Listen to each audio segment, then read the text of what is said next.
Podcast. This is episode 355. We're doing our week 18 NFL picks against the spread for the 2021 season. It's the final week of the year. Can't believe it's over this quickly, but yeah, we have one more week to go before the playoffs. So we'll get into the picks. Joined once again by Jacob Camenker from the Sporting News. Jacob, how are you and how's your week 17? I'm doing pretty well. I've had a little bit of a crazy day running around. There was an ice storm that my car couldn't get up a hill during, but the ice eventually melted, so we're in good shape. I'm doing pretty well overall, though. My week 17 was good. We went 8-8 again. I missed on a couple things, but for the most part, made some profit. The best one of the week was the Cardinals win over the Cowboys. That was huge for me. And I'm bummed that we did not get the Texans cover that was so close to hitting. The final score is probably somewhat reflective of what happened, but you feel like the Texans should have had 13 points there, but I won't complain too much. An 8-8 week is pretty solid. Yeah, it's pretty solid considering all the stuff that's going on with the uncertainty of who's going to play. That Houston loss hurt a lot. I had them in the super contest. I had the plus 14. I even had the best number. I had plus 14, and it looked like a cover even when it was 10. And then they hit the field goal to make it 13. And look, okay, we're still good. And then Houston went through a 4 and out, and then Houston, San Francisco hit a field goal at the end. That was one loss that hurt. Another one was Seattle, covering as a 7-point favorite at the Lions. They had 51 points despite missing 2 offensive linemen. Not sure how that happened. Detroit has been playing better since the bye, but I don't know what happened to their defense last week. If you were to tell me that Tim Boyle would have scored 29 on the Seahawks, I think I would have bet everything I had on the Lions in that game, and yet they still didn't cover. But that was the bad news. The good news, I went 10-6 overall. I had my second highest play hit with the Steelers. Plus 3.5. So that was nice. Also had the Cardinals like you did. So glad that went through. So, kind of a mixed bag in week 17. Hopefully we get to a winning week to finish out the season. Before we begin, hit like, subscribe, comment below, share this video. All that will mean a lot. And if you want an awesome shirt like Jacob is wearing, you can visit the link in the description for the merch store. That would help us out too. So let's get to the games. There are 2 games on Saturday. It's the NFL's final divorce package game. We have with the Chiefs, the Broncos. The line opened up Chiefs -9. It's gone up to 10.5. We assume the Chiefs are going to play the starters. They're still in the mix for the number 1 seed. But they need Tennessee to lose to Houston. So who knows if they're going to play the starters the full game. So who do you like in this game? Yeah, I still like the Chiefs here. I mean, they may not play their starters the whole game, but they may not have to beat Denver pretty convincingly here. Denver's season's over. They were officially eliminated from playoff contention last week. I know they only really had an outside chance of really making it anyway, but now their goose is officially cooked, and Vic Fangio might be on his way out of Denver. It's a shame. He's a great defensive mind, and he's had the Broncos play okay, but they just can't get things figured out on offense. Even when Teddy Bridgewater was healthy, they couldn't perform, and Drew Lock has not made any sort of progress. So Broncos might make a change. I don't know what they'll do. They could keep Fangio, but there's some uncertainty there. You just look at the Chiefs, and they need to get a win to have a shot at the 1 seed. So I think that's not lost on Andy Reid. He's going to want to try to get that because, as likely as it is that Tennessee's going to beat the Texans, they did lose to them earlier in the season. So Andy Reid might look at that and just say, hey, what if that happens again? And if I sit my starters, I'm going to regret that. So he kind of got the short end of the stick here, being placed on a time when he won't know the Titans result no matter what. I think the NFL did that on purpose so they try to get a full game of Patrick Mahomes. So I'm going to like the Chiefs here, but I'm not going to bet a ton on this because I think even if they start Patrick Mahomes, if it gets late and they have a convincing lead, they might put him on the bench, like 17 points in the fourth quarter or 20 points in the fourth quarter, put him on the bench, and Denver could hypothetically get back in the game. So I'm going to be on the Chiefs, but I'm only going to bet this for maybe 1 unit if I bet it at all. Yeah, I feel the same way you do. We don't know if the starters are going to play the entire game. There's a chance that the Titans lose to the Texans again. But I don't know if Andy Reid wants to risk his starters just on the off chance that happens. It's a very low probability. You have to think that the Chiefs, when the starters are in the game, are going to be focused coming off a loss. I love elite quarterbacks coming off a loss. And if I knew that Mahomes and the rest of the guys will play the entire game, I would be betting the Chiefs pretty heavily in the spot. But we just don't know that. But so that's what makes this pretty difficult.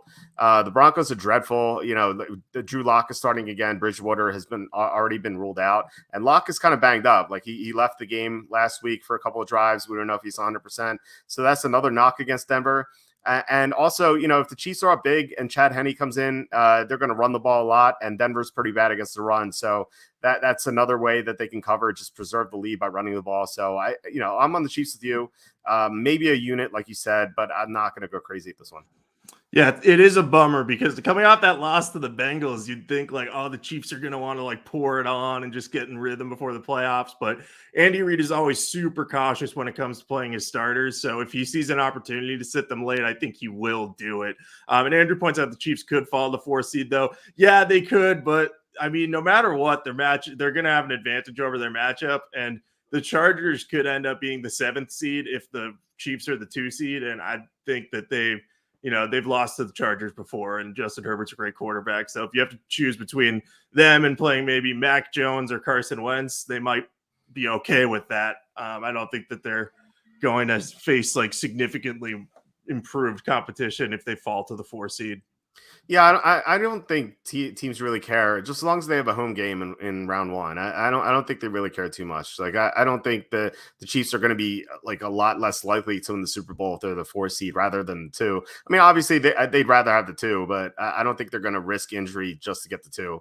But they might be in a position where they just go up big and they pull their starters in the third quarter. And then the Broncos come back because they're playing against the backups. Like that's the biggest issue here. I'm pretty confident the Chiefs win outright. Just covering this large spread may not happen. Chris says, congratulations to Big Daddy. For those of you who don't know, my son was born on Friday. So that thank you, Chris. And Jamil says, thanks. You helped me win a 15 leg parlay. That's awesome. Congratulations on that. That's really cool. Chris asking any Super Bowl futures you like. We'll talk about that maybe later, but we'll get into the next game. It is Cowboys at the Eagles. This line opened up Cowboys -3. It's up to 7 on the news that the Eagles may sit a lot of their starters. Plus, there's been some news. Ezekiel Elliott said he's going to play in this game. We don't know if that's really going to happen, but that's what he said. So who do you like in this game? Yeah, I like the Cowboys here. I think they have more to play for than the Eagles. The Eagles, no matter what happens, are probably going to be the 7th seed unless the 49ers lose, in which case the Eagles might move up to the 6th seed. So it's nice that they have clinched a playoff spot and they can only improve at this point. It's kind of weird. They've clinched a spot as the 7th seed right now, and the 49ers haven't. I have an explanation for that on sportingnews.com if you're wondering why that's the case. But if you look at Dallas, I mean, they're not going to have a ton of motivation in this one because they don't have a first-round bye on the table. But I think they might want to do their best to avoid the 4 seed, which looks likely they're going to get that. But I think that they'll probably play their starters a bit in the hopes that, hey, maybe we can climb up to that 3rd seed and get a matchup with the 49ers instead of the Cardinals, who they had a lot of trouble with. And, maybe that doesn't matter to them. But I still think that they're more likely to play their starters than the Eagles because the Cowboys have something to play for. The Eagles really don't. That said, I'm not going to bet the Cowboys heavily in this one because if they do pull their starters early, or Ezekiel Elliott and Mike McCarthy are just kind of pulling our legs and they're like, oh, they're going to play 2 drives and then it's just going to be Cooper Rush and those dudes. I'm not going to like Cooper Rush as a 7-point favorite in this game. I mean, he could pull it off, but Gardner Minshew is a pretty good backup. So I don't really have an interest in this one because I don't think that Dallas is a surefire cover 7 here unless we're confirmed that they're going to start their starters and play them most of the game. So I'm on them for 0 units right now. We'll see if Mike McCarthy officially confirms we're not going to sit our starters. Then I might have more interest in this, but for now, it's a no bet for me. Yeah, I feel the same way again with you on the second game on Saturday. It's just there's so many uncertainties. The one thing I guess we do know is that the Eagles are not going to play the starters, but we don't know how long the Cowboys starters are going to play. Elliott says he's going to play. he might play a quarter or a half. Same thing with Prescott and all the other guys. And I was kind of doing the ESPN playoff machine. You could kind of figure out what's going to happen. So I made a scenario where I had the Cowboys winning this game and some of the other teams ahead of them losing, like the Buccaneers and the Rams. And there's still a scenario where there's still, like if Arizona wins, like Arizona gets in front of them anyway.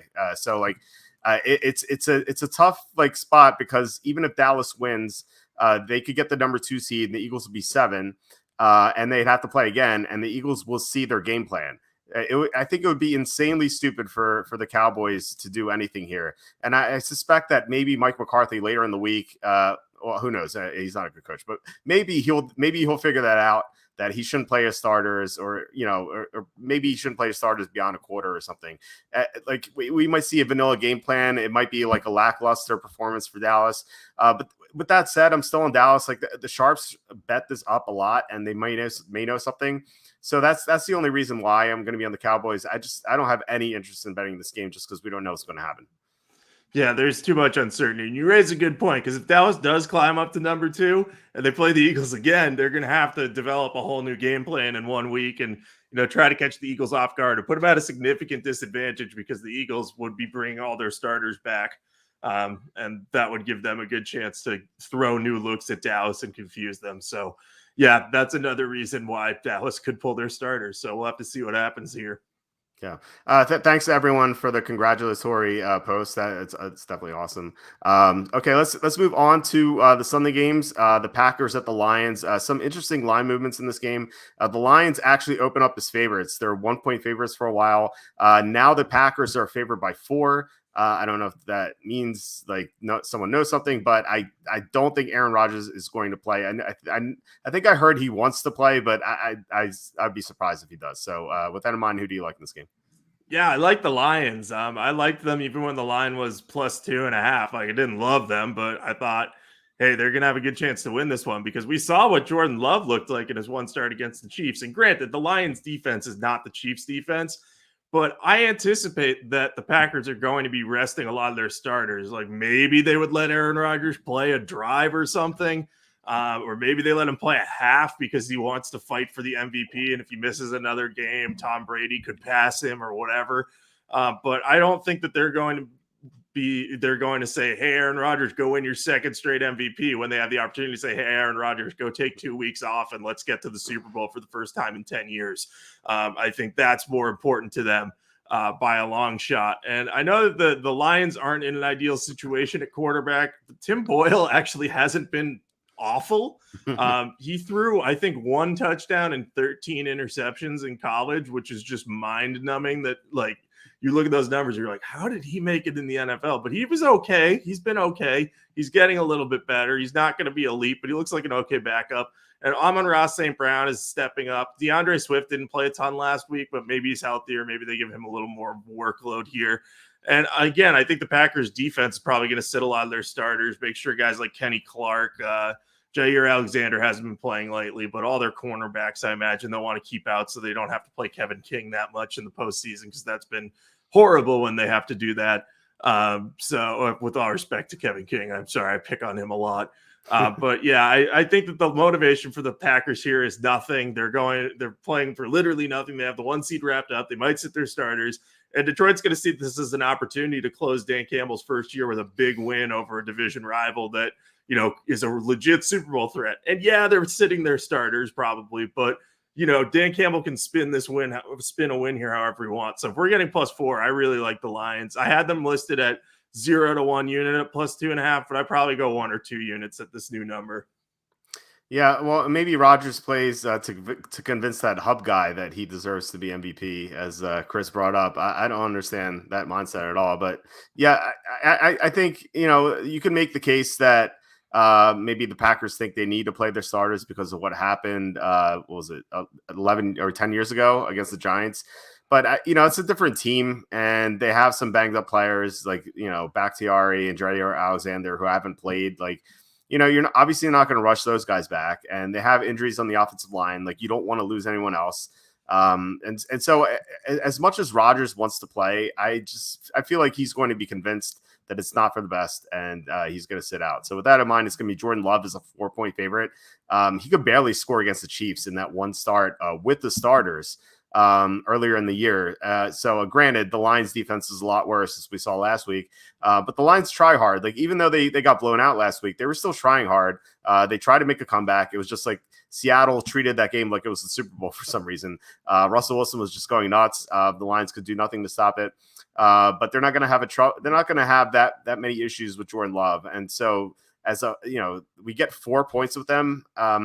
I feel like they're the right side for sure. And who knows? Like, maybe the spread keeps climbing. Maybe Rodgers keeps saying he's going to play. But despite like anything he might say, I would be shocked if he plays. I'd be shocked if he plays into the second quarter. Like, maybe he plays a drive or two, but that's it. Yeah, and I think one thing we missed with the Seahawks-Detroit game last week, that might be the last home game in Seattle for Russell Wilson or Pete Carroll. So I think we missed that motivational edge. And Pat's asking, hey, the Lions had that much of an advantage last week, but only 4 this week. We're still on them. Seahawks are playing for nothing. Yeah, I think what we missed was that Russell Wilson and Pete Carroll might have been playing for something. We're not going to know. They don't even know. Russell Wilson was like, after the game, basically wouldn't commit to his future, said he hoped it wasn't his last game in Seattle. So I think that cryptic messaging, that made me view that game a little bit more like Ben Roethlisberger's swan song. I know Wilson's not going into retirement, but he's been in Seattle his whole career and might not be there anymore. So that game had extra meaning. That's what I think it meant. But yeah, I like the Lions here because this really doesn't mean anything for the Packers. This is a home game for the Lions. So if you flipped it, they'd probably be 6.5-point dogs because you add the 2.5 for home field advantage. So it's really only a 2-point difference from last week. Yeah, the thought popped into my head too, while the game was going on. I'm like, why is Seattle trying so hard? Like, they're eliminated from the playoffs. They're a veteran team, and yeah, that thought popped in my head, and I was kicking myself for missing that one. Still, it was so weird to see Seattle try that hard, even despite that. Like, they had so many hopes heading into the season, and it was such a big disappointment. But still, plus Russell Wilson coming off 2 losses in a row, like I imagine that he just wanted to get a win. So we'll see what their motivation is this week. I think that's an interesting game, but we'll get to it in a little bit. The next game is Bears at the Vikings. Signed up at Vikings -2.5. Then the news came out that Kirk Cousins is likely to play. So this line popped up to 3.5 across that key number of 3. So who do you like in this game? Yeah, I like the Bears. When Kirk Cousins was maybe not going to start this game, let me put it like this. If this was -2.5 and Kirk Cousins was going to start, I might be more apt to pick the Vikings, but going through the key number of 3 makes me more likely to lean with the Bears here. The Vikings just saw their season end. Terrible loss to the Packers. They couldn't do anything. Poor Sean Mannion looked good in the first half. Chris Collinsworth was like hyping him up and everything. And then after halftime, he must have got cold or something because he could not throw accurately at all. Then they put in Kellen Mond for 3 plays and then pulled him. And then Mike Zimmer was really like salty about being asked if Mond would play this week. And he was just like, I don't want to see him, basically. Because like it just sounds like, Mike Zimmer might be checked out. I think Minnesota needs to probably go in a different direction. I think they very well could. We know the Bears are going to probably go in a different direction as well, but they've been playing hard under Matt Nagy. Maybe they like him. They might know like, hey, he's not like the right guy to coach this. The play calling's not good enough, but they're playing for something a little bit. Justin Fields, it sounds like, is going to play in this game. So this is a big building block moment for him. Can he, have one positive start to end the year? Can they do better than they did last time against the Vikings when they got like inside the 20 and scored 5, didn't score on like 5 possessions? So I think that the Bears could win here. I think the Vikings are deflated. The Bears aren't playing for anything, but they're playing hard. So I like them as 3.5-point underdogs. I don't know how many units I'm going to put on this. I had it at 1 to 2 on the +2.5. So I'm probably leaning more towards the 2 now that we got through a key number. Yeah, I'm with you on the Bears here. So kind of conflicting things. Usually in the final week of the season when a team's going to fire their head coach, usually want to go against that. But, you mentioned Matt Nagy, how they've been playing hard for him. That could change this week. But I think that the Bears are playing for something in the future with Justin Fields. And so, especially if Fields starts, I think the Bears are going to try hard because they know that, next year could be a playoff year for them if Fields improves. So, from that perspective, I think it's more likely that the Bears are going to play harder. For the Vikings, they look so dejected in that second half against the Packers. They hung tough for a while. Like you said, Chris Collinsworth was excited. He started that hashtag free Sean Mannion. And I think Sean Mannion was like one of 30 after that until garbage time. It was just so bad. And like the look that Dalvin Cook had when he was sitting on the bench in the second half, he just looks so like dejected.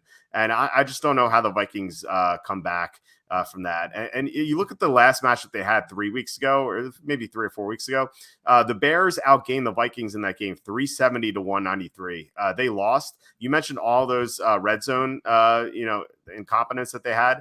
The Bears really outplayed the Vikings in that game.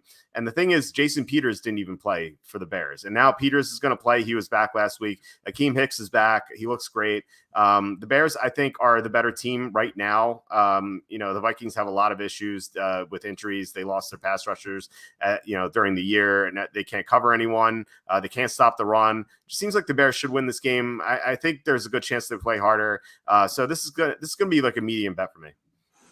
Yeah, it just seems like a good spot for the Bears, and no one's going to want to be on them, but I don't think a lot of people are going to want to be on Minnesota after what they saw last week. And I have like a half-baked idea here about the Vikings. This is my personal opinion, they should try to trade Kirk Cousins, and they should get Baker Mayfield and a bunch of draft picks from Cleveland. And then just next year be like, all right, Baker, you got to prove yourself now. Prove last year you were just hurt the whole year. And if you're not good, we'll replace you with Kellen Mond and then draft a new guy eventually. So I thought of that a couple days ago. So I thought that was a fun idea. It's interesting. Baker Mayfield has been so bad this year, but he's been hurt.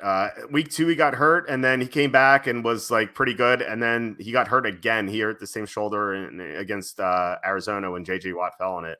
And ever since then, he hasn't been the same. Like he was awful Monday night, but he's not healthy. And so I like the idea of buying him low. Just as long as you don't have to pay him a lot of money until he proves himself. I like that idea. Kind of related to the quarterback change. Mark asking, what do you think about Justin Jefferson with a higher caliber quarterback?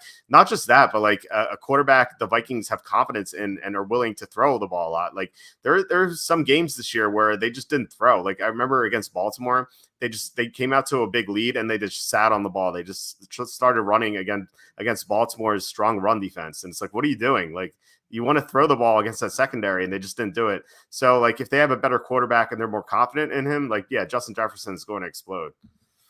Yeah, I agree with that. He's so talented. I mean, and we've seen guys in the past like Odell Beckham Jr., for example, perfect comparison, both first-round LSU receivers. Odell Beckham was good with like a decrepit Eli Manning, and then he went to the Browns, and he was supposed to be Baker's big weapon.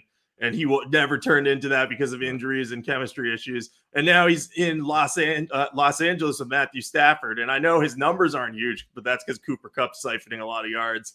But, we've got a lot of touchdowns, like 5 since he's come to Los Angeles. So maybe he regains his form like that.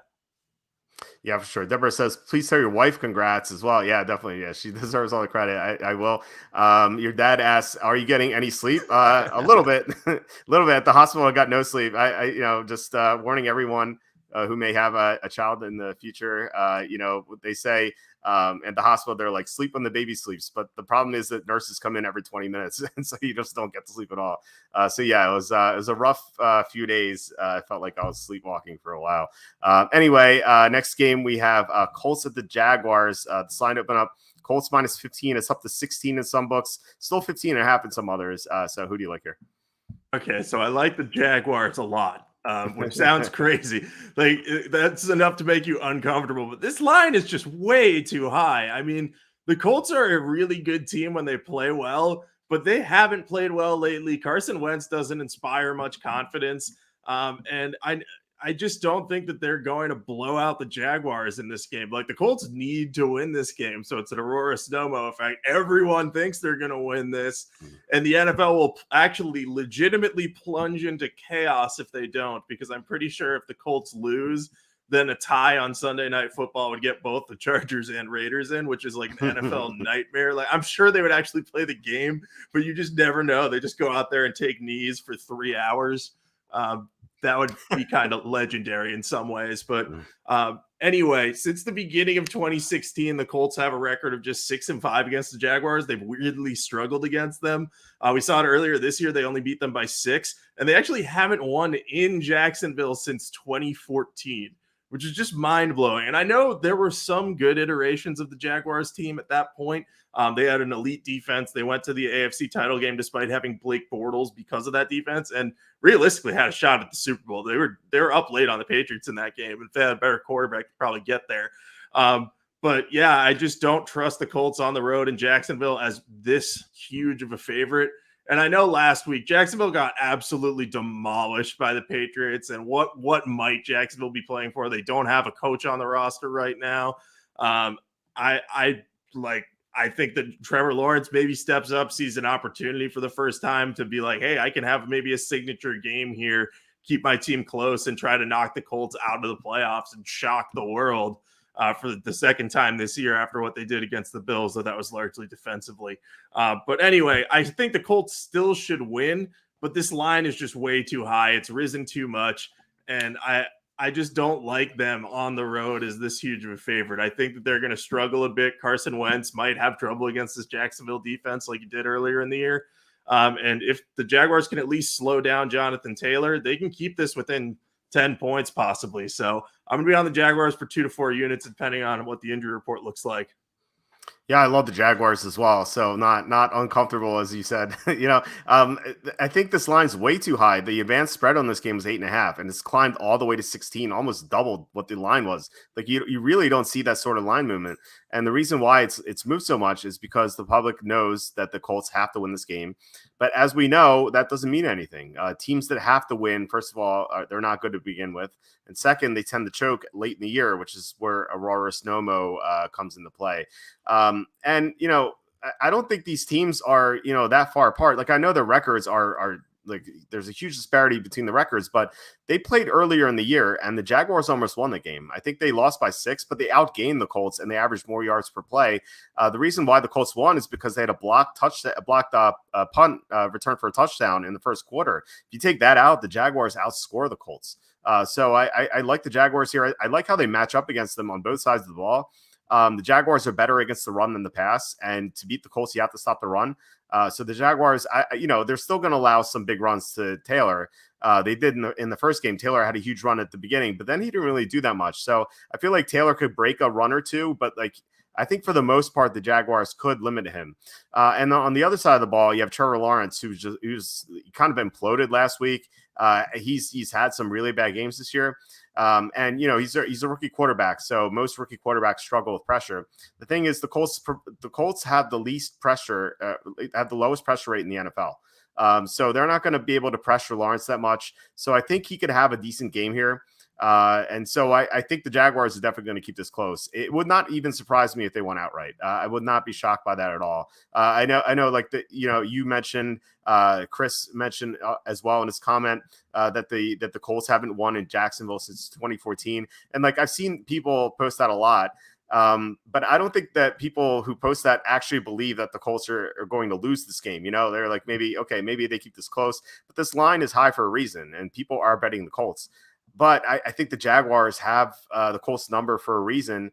And I think I would be, like I said, I would not be surprised if the Jaguars win outright. Carson Wentz could choke. He could throw some dumb passes into triple coverage like he did last week. And, maybe T.Y. Hilton doesn't catch the deflection this time. So, yeah, like I said, I like Jacksonville a lot. Yeah, and, maybe the Jaguars will give, like, Darrell Bevel a parting thank you gift of like, hey, you're not Urban Meyer. Like, let's show well for you at least once, because they haven't done that so far. But I do think that the motivation is going to be on their side. And I think the Colts will crack a bit under pressure. I don't think the Jaguars quite win the game, but I don't think it's going to be nearly this line. Like, if the line was 8.5, I'd still probably, balk at the Colts a little bit and be like, that's a little bit high. Like, these two teams have played close recently. So, Bagley says, will there be any scoreboard watching between the Jags and the Lions? I don't think so. because the Jaguars don't need a quarterback. They have Trevor Lawrence. And as nice as it would be to have the number 1 pick, if they have the number 2 pick, someone could still hypothetically trade up for a quarterback if they wanted to. Also, it's not a good quarterback draft, so people might not trade up for that quarterback. I know Charlie's reported in the past that Kenny Pickett might end up being the number 1 pick because teams are kind of growing to like him a lot. But I mean, if not, then it's not a great quarterback class, so the trade up options might be a little limited. Yeah, I agree. Some teams like Hutchinson better than Thibodeau anyway. So it's like maybe Jacksonville doesn't even want Thibodeau. They'd want Hutchinson instead. And so you can get him at 2 instead of 1, or you get Thibodeau at 2 if the Lions get if the Lions take Hutchinson instead at 1. I think the only thing is you might want to trade the number 1 pick, but I don't think Jacksonville is going to really be focused on that. They have a coach who's lame duck. He's not going to be back next year. You have a quarterback who wants to build some momentum heading into next year. I really don't think that's on anyone's radar in this game. I have the Colts winning by 7 on the site. So I agree with what you said. If this line was 8.5, I'd still like the Jaguars. But like I said, I think there is a slight chance Jacksonville wins outright. So I'm going to have like a little bit on the money line, but I'm definitely going to bet many units on the Jaguars at +16. So sticking in the same division, we have the Titans at the Texans. This line was Titans -11. It's gone down to 10. So it looks like some sharp money on Houston. Who do you like in this game? Yeah, I like the Titans here. This is actually kind of very similar to the last game, but I'm on the other side of it this time because I think that the Titans will have an easier time beating the Texans because they're going to be super motivated for this one. And yeah, I know they're playing to clinch the 1 seed, so the win, like there's some pressure on them here. But if they don't, it just means they're going to be the 2 seed, I think, or maybe they're still going to have a home playoff game no matter what. So they're not like playing for their playoff lives or anything.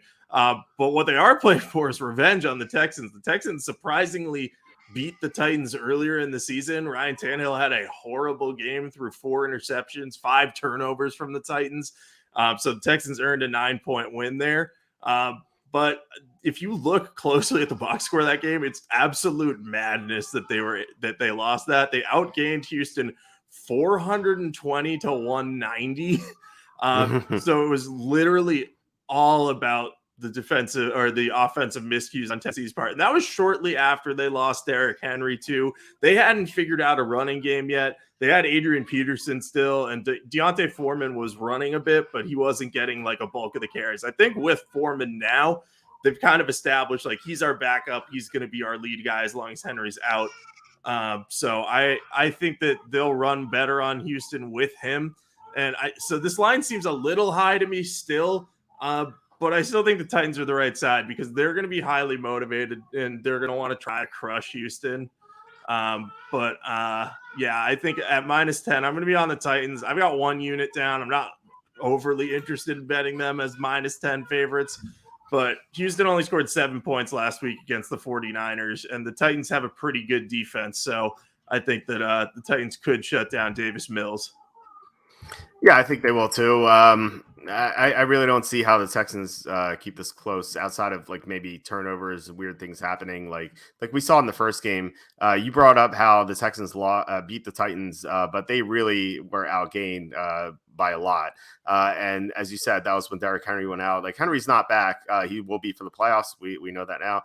But the Titans should be able to run Deontay Foreman against the Texans. The Texans can't stop the run at all. They had issues with Justin Jackson a couple weeks ago. So I feel like Foreman's going to have a good game. So I like Tennessee quite a bit, like you do. And I think people might kind of remember or forget how bad the Texans are just because they kept some of their games close recently. They beat Jacksonville and they upset the Chargers. But before that, they got blown out by Seattle. And I'm pretty sure, and I think you'd agree, that Tennessee is definitely better than Seattle is, especially now that A.J. Brown is back. That's a huge difference. Houston's pretty good at covering number 1 receivers. So maybe Brown doesn't have a big game, but like he's going to open up everything else for everyone else, So I feel like Tennessee is definitely the play here, especially, if for example, like if Tennessee had beaten Houston earlier in the year, maybe there's a chance they overlook them. But I think that they're going to definitely be focused here because they know that this is a revenge spot, like you said. So I'm with you on Tennessee. Yeah, and to your point on AJ Brown, Julio Jones was also out the last time they played the Texans. Nick Westbrook-Ikhine had a 117-yard receiving game, I think. Like he had one of his best days as a pro. So I'm agree with you that even if Brown doesn't have a big game, he's going to open the door for other people. And Julio Jones, I think, is off the COVID list. I know he's not had a good year, but you still have to pay attention to him. So I mean, they have most of their weapons. Not Derrick Henry yet, but it sounds like he'll be back soon too. Yeah, Julio's been banged up, but he's had a couple weeks off, so maybe he's going to be better in this game. Houston's really bad against any receiver except the number one guy. So maybe this is a game where Julio kind of breaks out and suddenly like Tennessee's looking like a powerhouse with Henry back and Brown and Julio again. So Chris asking, why is Tennessee beating good teams like the Chiefs and Bills, but lost to bad teams like the Texans and the Jets? So we mentioned the Texans game. I want to get the exact number. I don't know if you I don't know if you mentioned the exact number, but in that Tennessee Houston game, Tennessee outgained Houston 420 to 190. And in terms of yards per play, Tennessee averaged 2.1 or 2.2 more yards per play than Houston. So that definitely that score was not indicative of how that game went. And that Jets game, they were missing both Julio Jones and AJ Brown. Tannehill had no one to throw to. So that was just, and I think Tennessee had some injured defensive players too. They had so many injuries in that game. I remember liking the Jets. I think we both had the Jets that week. So that was kind of is a weird week. The season's so long. Players are going to get hurt and they're going to lose some weird games. Like Cincinnati lost to the Jets too. It's kind of a weird thing. Yeah, I did not have the Jets in the Tennessee game, but that was because I was at a wedding and wasn't paying attention to anything that was happening. So I probably would have switched if I was paying any amount of attention. Okay, yeah, that's right. I forgot about the wedding. Yeah, the season's so long. That wedding feels like it was like 3 years ago. I know, right? It's crazy. All right, next game, Redskins at the Giants. This line open up Redskins -6. It's up to 7. So who do you like this game? Yeah, I like Washington here. I'm done betting the Giants. I almost did last week, and then we both the last one were like, okay, no, they have no one on offense. Like they have only Kenny Galladay. And here's some fun stats about the Giants during their 5-game losing streak. They've been outscored 28.2 to 9.8. So that's not good. Joe Judge went on a rant this week in which he took a shot at Washington. And he claims he didn't, but he said, it's not like we have players fighting on the sidelines. And that was clearly a reference to the fight we saw between Washington's Daron Payne and Jonathan Allen on Sunday Night Football. So I think that Washington's going to take that personally. You also look at their quarterback situation. Mike Glennon had a crisp -10 net passing yards last week.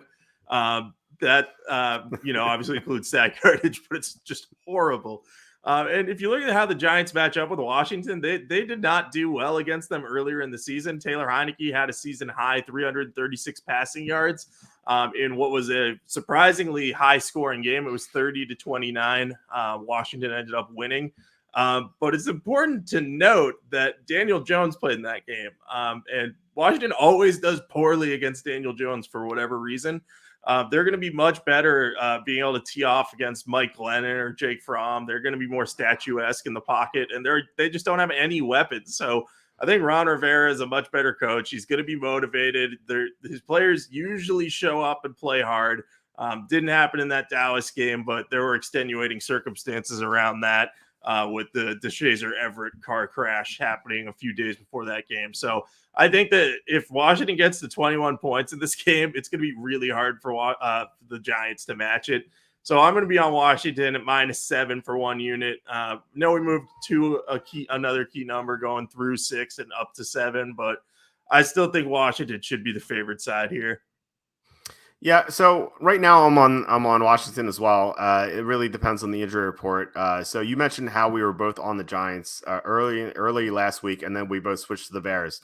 The reason is as you said, the the Giants had no receiving threats at all. And I laugh when people are like, "Oh, Kenny Galladay is the only healthy receiver on the Giants." It's like Kenny Galladay's not healthy. Like he's a shell of his former self. Like he can barely move around. He's not catching anything. I think he had like one reception in that game too. He was just so bad. And just he's not what he used to be right now anyway. So when they were missing Kadarius Toney, Sterling Shepard's already out. They were without John Ross, Colin Johnson. I was looking at their team and I'm like, okay, they have Kenny Galladay and Farrah Cooper. Like, do they have any other receivers? And as soon as I saw that, I'm like, okay, let's go with the Bears. But they have a chance to get Kadarius Toney back this week, and I think that's a huge difference. The Redskins are really bad against the deep pass, and I think Toney could beat him deep. So I think that's something. Jake Fromm is likely to start this game after that Mike Glennon debacle, and I know that Fromm was terrible against the Eagles, but the Redskins pass defense DVOA is like 27th.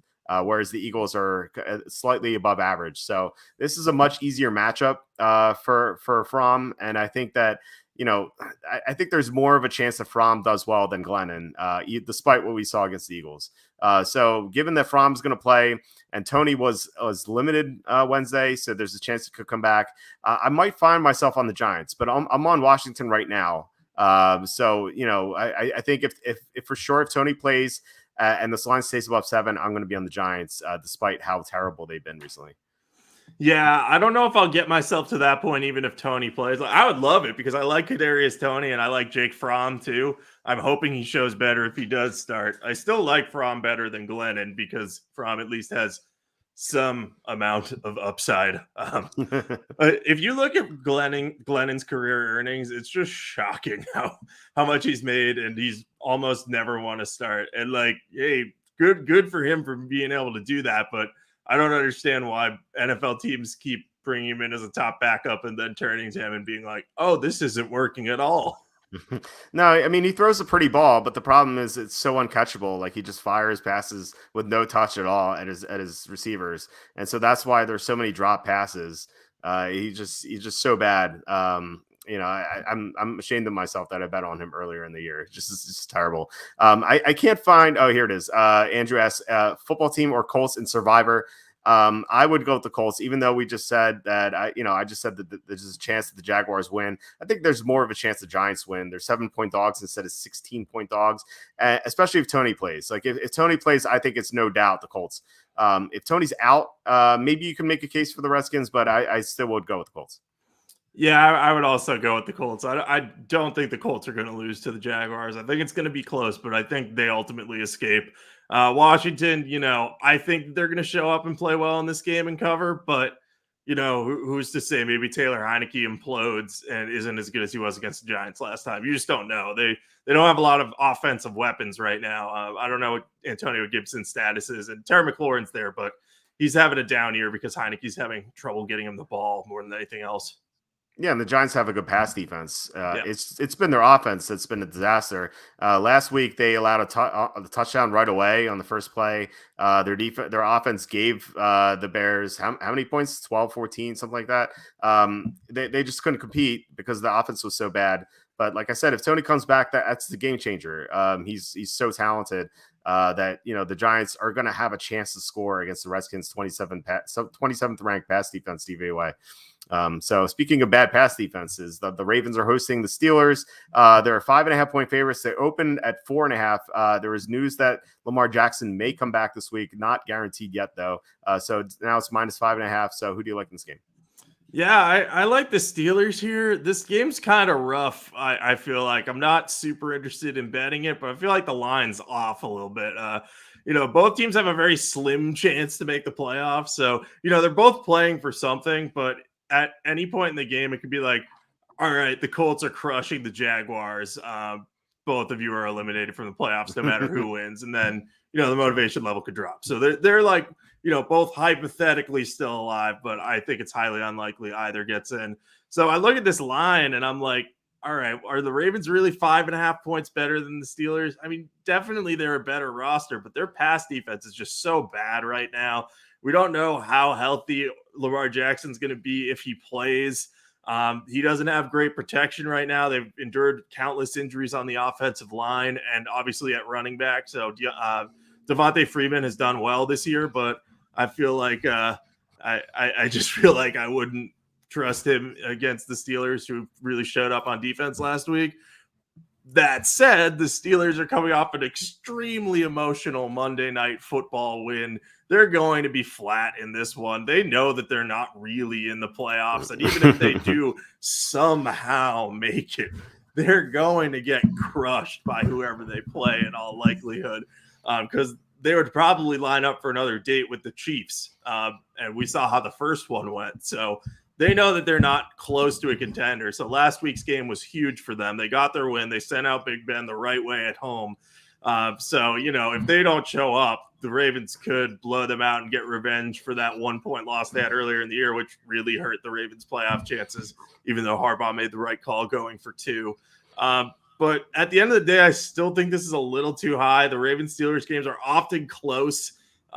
So I think that I'm going to be on the Steelers. I don't know if I'm going to bet this one, but I think they're going to have enough motivation on defense to slow down Baltimore's offense. TJ Watt is hunting the single season sacks record. So Tyler Huntley or Lamar Jackson, look out. He is going to be pass rushing on every play that he's in there. Yeah, for sure. I hope he gets it. Even though it's one more game, I remember very clearly that Strahan got his sack record when Brett Favre took a dive. So, I don't think this is going to be tainted at all by that. But and actually, TJ Watt's missed 2 games, so he'll do it in 15 games. Good point. He's I hope he gets it for sure. I'm with you. Like, same opinion on this game. Like, I kind of like the Steelers a little bit because this line's too high. Baltimore secondary is a disaster. I know the Steelers don't have the best pass offense, but they passed the ball pretty well in that first matchup, especially once the Baltimore players started going down. They went down like flies in that game, and that's why John Harbaugh went for 2 at the end, because he just lost all those cornerbacks. So the Steelers should be able to move the ball. Although, when they run, they're not going to have that much success. But then again, you make a great point. Like, the Steelers they had such an emotional send off for Roethlisberger in that game. How do you match it? Knowing that the Jaguars have to win, the players have to be like, oh man, this sucks. The Jaguars have to win. At least we won that game against the Browns. I feel like that's the mindset. So, and you're right about the Steelers Ravens games all being close, mostly all being close. Like, they're all close except for the ones that aren't. They're all decided by 3, and then there's like one outlier every 3 or 4 years where one team just demolishes the other. And I feel like this could be that instance, especially like you said with the Ravens wanting revenge for that loss. We don't know if Huntley's going to play or Jackson. I feel like if Jackson plays, he's going to be 100% because they're not going to put him out on the field if he's not 100%. So, if it's Jackson, he's going to throw all over the Steelers.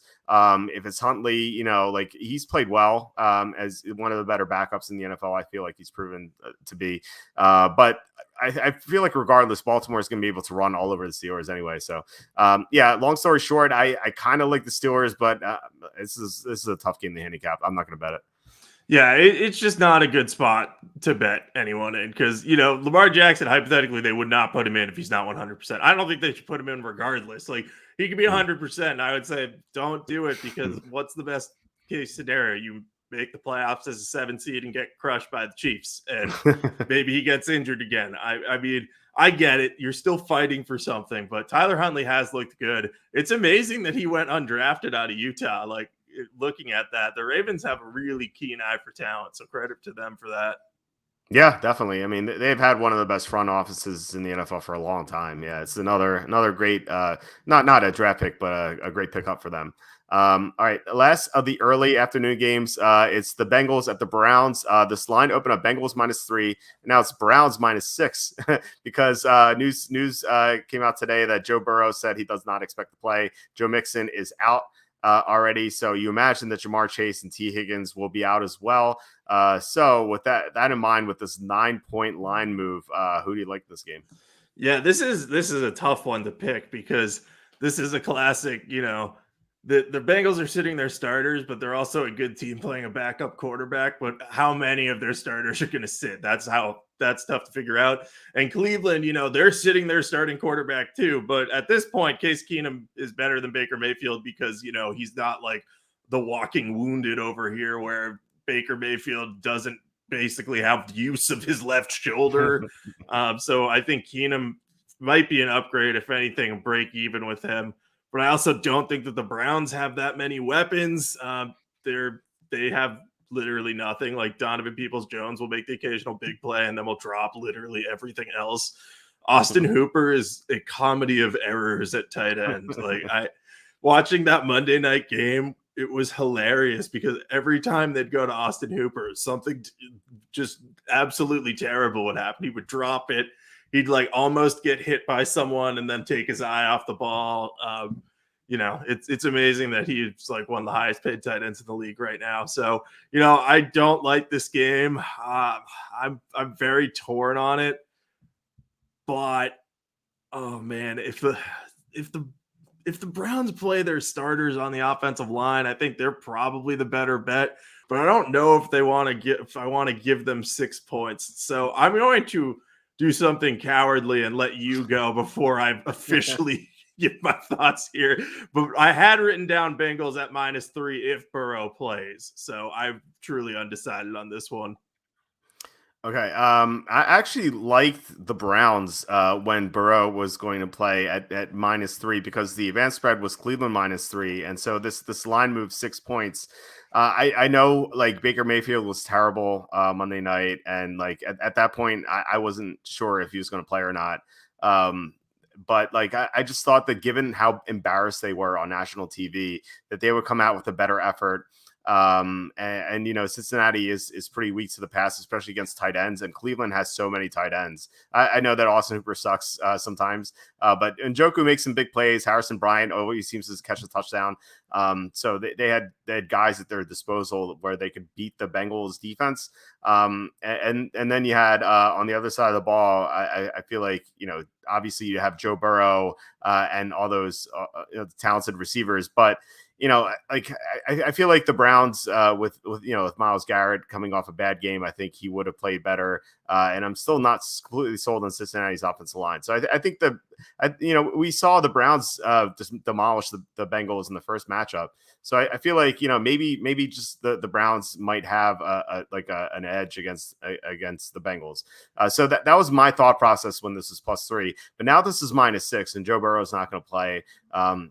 It's going to be Brandon Allen throwing to Auden Tate and Mike Thomas, not the good Michael Thomas, the bad Mike Thomas, and some other guys we don't know. Samaje Perine is going to be running the ball. They're not going to be playing a lot of the starters. So I just feel like the Browns are actually going to be playing starting level talent in this game. And so and they're going to have a healthy quarterback. I know Case Keenum's not great or anything, but he's definitely going to be better than Baker Mayfield right now. And given again, the Browns are embarrassed on Monday night, so they might play hard, even though they were eliminated. I feel like they were so down Monday night because they were eliminated that they just didn't put forth the effort the Steelers did. But teams usually don't quit for more than 1 week unless they really hate their coach. And maybe they do hate Stefanski. I don't know. But I feel like the Browns are going to show a better effort in this game. So I'm going to be on Cleveland -6. Not going to bet this game, though. Yeah, I'll stick with what my original notes said. I was only on the Bengals if Burrow started. With Allen in there, I don't want to trust them. So I'm with you on the Browns. I don't love the line, so I might not bet it. But like my dad just said, Nick Chubb is the key. I don't get what Stefanski was doing Monday night. He let Baker Mayfield throw the ball so much, and he just didn't have anything. You could have run with Nick Chubb on that defense, but Dearness Johnson was out snapping him at one point early in the second half.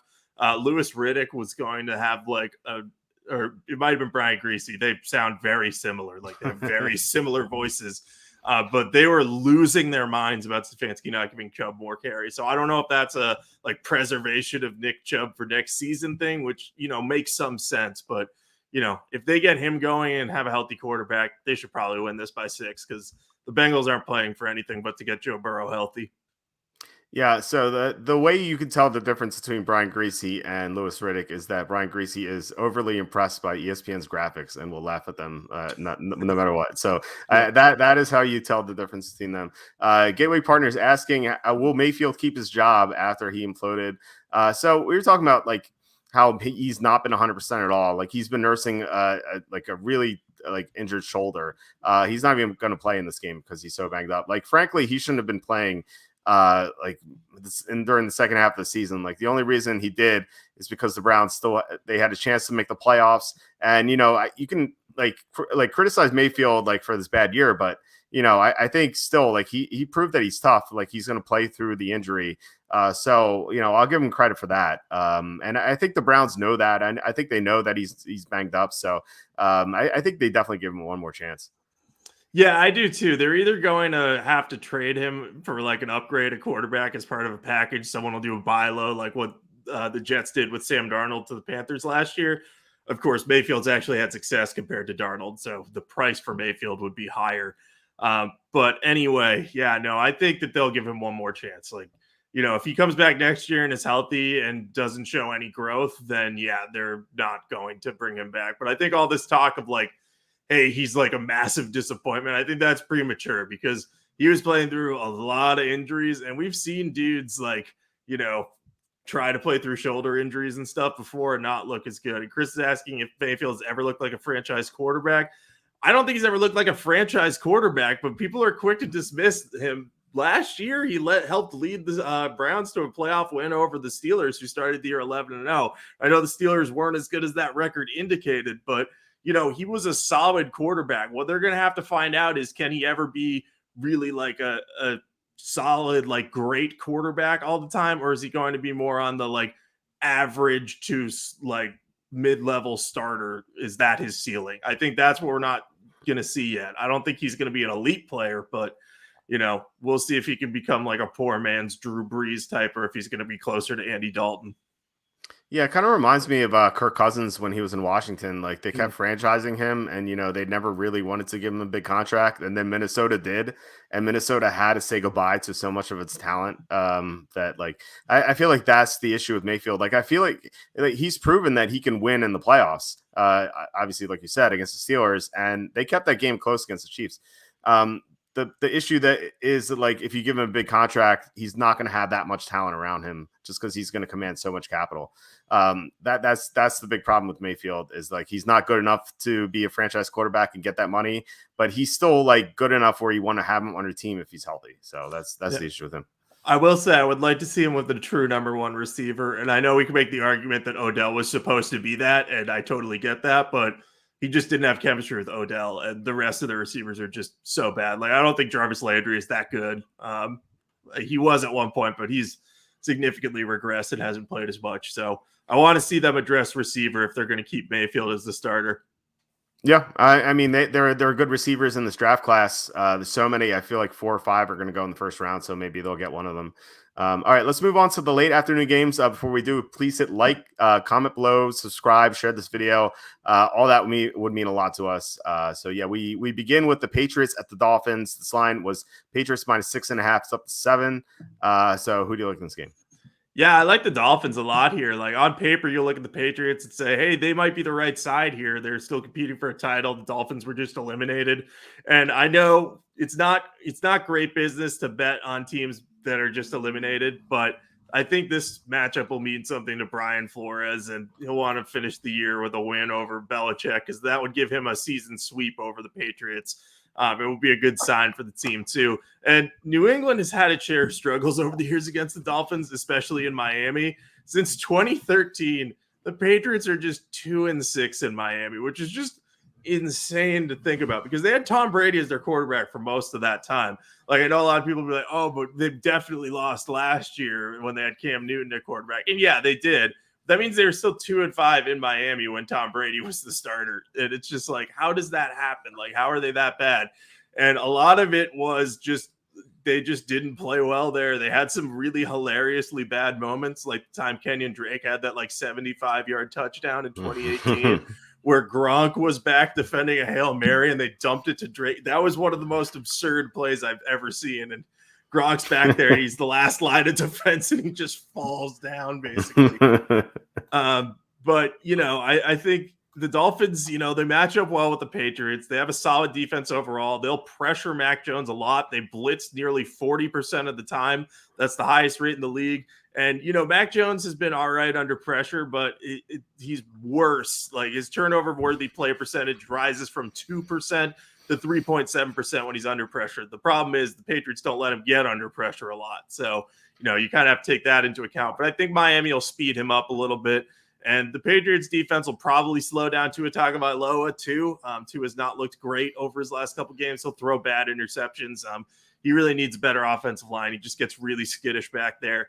But I am anticipating a low-scoring game. It's going to be similar to their 17-16 meeting game one or week one, where the Patriots should have won, but they fumbled late. So I'm going to be on the Dolphins here, though. I don't think that the Patriots should be 7-point favorites here in a spot where they've struggled against a coach that knows Belichick well and a team that matches up fairly well against theirs. We have our first big disagreement. Actually, our first disagreement, I think. We're kind of like maybe waffling on the Redskins Giants, or at least I was. But we were on the same side, I think, for that game at the moment. But this is the first game where we're definitely on different sides. I like the Patriots. I know that you mentioned the bad track record that New England has in Miami. They've had some wins there over the years, though.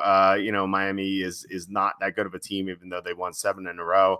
I think the big factor, though, is that as you kind of touched on it, the Dolphins coming off 7 wins in a row, they still had a chance to make the playoffs, and then they just got crushed at Tennessee, and now they're eliminated. And how do you get up for this game if you're the Dolphins? I know it's a divisional game. They hate the Patriots, but they beat the Patriots earlier in the year. And that kind of plays into another stat. You mentioned the 2-6 against 2-6 in Miami. Bill Belichick in same season revenge games, he's 11-1 against the spread. He just loves to get revenge on the teams that beat him. And I think, losing to Miami, I think he's going to have a formula to beat them. I think the Patriots match up really well against the Dolphins on both sides of the ball. Their offense, I feel like they're going to be able to run all over Miami. Miami's run defense isn't very good. And then when the Dolphins have the ball, Tua's going to get a lot of pressure in his face. Tua, definitely a different quarterback when pressured a lot. And the Patriots have the number 3 pressure defense in the NFL suddenly. So I feel like that this is a game that I feel like the Patriots should be able to dominate. 7 of their 10 wins have been by more than 2 touchdowns.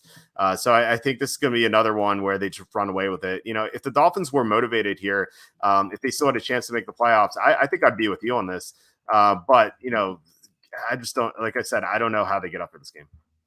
Yeah, no, you make a good point. Like, I don't, that's the one thing I don't like is the motivational edge. And the Belichick same season revenge angle is kind of scary as well. The only thing that I would worry about is if the Patriots, got late in the game and they were scoreboard watching and the Bills are crushing the Jets, would they consider taking out some of their starters too? Belichick doesn't tend to do that. He likes to run up the score all the time. So, maybe that doesn't happen, but if he looks up and he's like, all right, like there's no hope of this. And like, he wants to keep his offensive line healthy for Mac Jones and keep Mac Jones healthy. That would be the only thing I would have a concern about there too. I'm going to stick with the Dolphins. I just think that Brian Flores will come ready for it. But if the Patriots blow out the Dolphins, that'll make me 0-2 on Patriots Dolphins games and you 2-0. Yeah, I remember those again. This has been such a long season that feels like 3 or 4 years ago, where Damian Harris fumbled in field goal territory, and that's a game they should have won. And yeah, they'd have control of the AFC East if that were the case. Speaking of the other game in the AFC East, the Jets are at the Bills. This line opened up Bills -17. There's been some sharp money on the Jets, bringing this down to 16. So huge discount there. For those wanting some line value on the Bills. So who do you like in this game? Yeah, I like the Jets. I'm not sure I'm going to bet them because I don't want to trust Zach Wilson against the Bills defense that has been good against quarterbacks this year.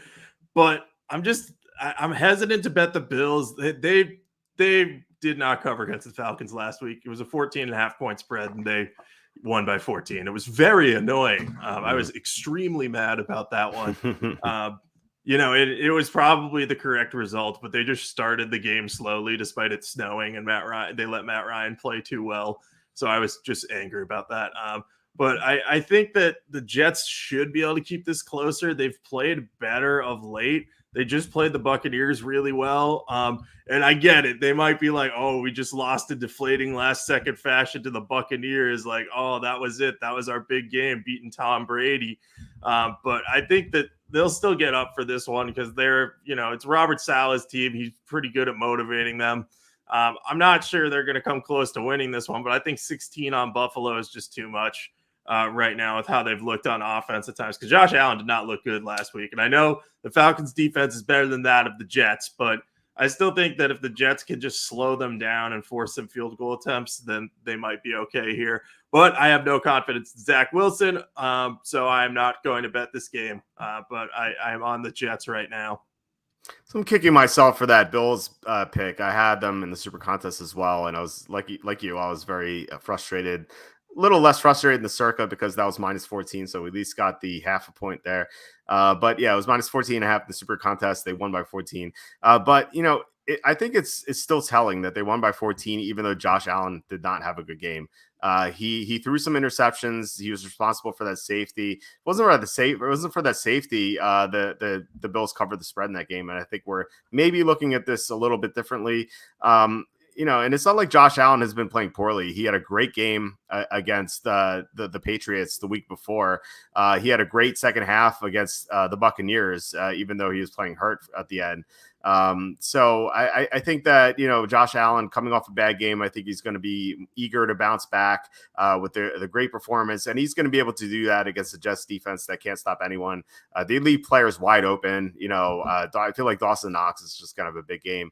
The Jets have been playing better lately. But I don't think you can really take too much out of that Tampa game because the Buccaneers are missing so many players. And also you had that Antonio Brown stunt, maybe like you can blame Brown, you can blame the coaching staff for not playing him enough snaps. I think there's blame to go all around there, but they still were distracted by that. They still lost Brown for that game. And yet, so after that, they only had Mike Evans. And so Brady had to throw to like Cyril Grayson and, Tyler Johnson and Scotty Miller. Like he really had no one. So that wasn't really the Tampa team. Plus Tampa was missing Shaq Barrett and Jason Pierre-Paul and some other guys, Levante David.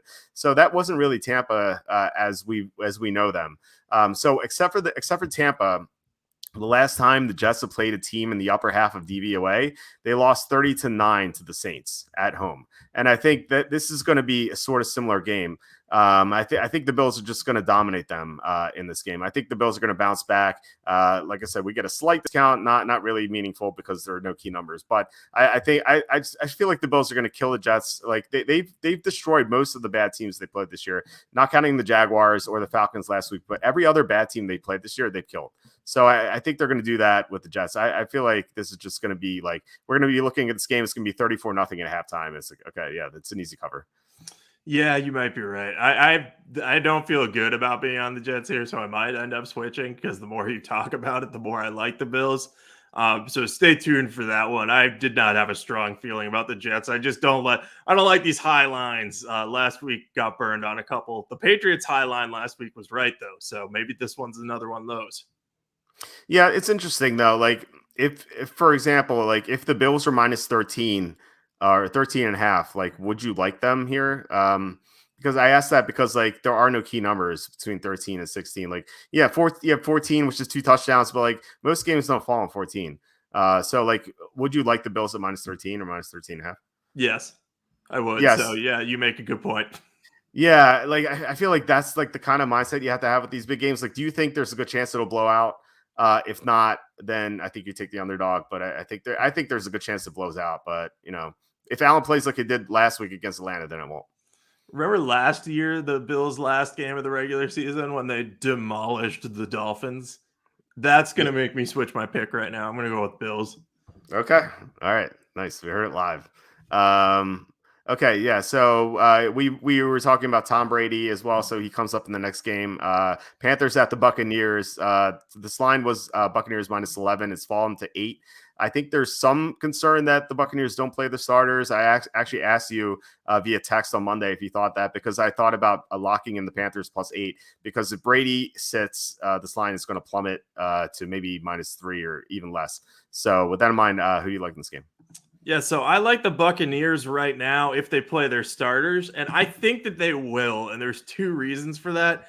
First, Tom Brady does not like sitting. He almost always plays in week 17 in some capacity. Like, I remember very few seasons where he sat. And granted, maybe he wasn't playing for, there were some seasons where he was always playing for something. So maybe that played a role in it. But, I don't remember him sitting very often. But the bigger thing here is Brady needs to build chemistry with his non-Mike Evans, Rob Gronkowski receivers, because he's going to be without Chris Godwin in the playoffs. And, Antonio Brown's probably not going to be back on the team. They have not released him yet, which is confusing more than anything else.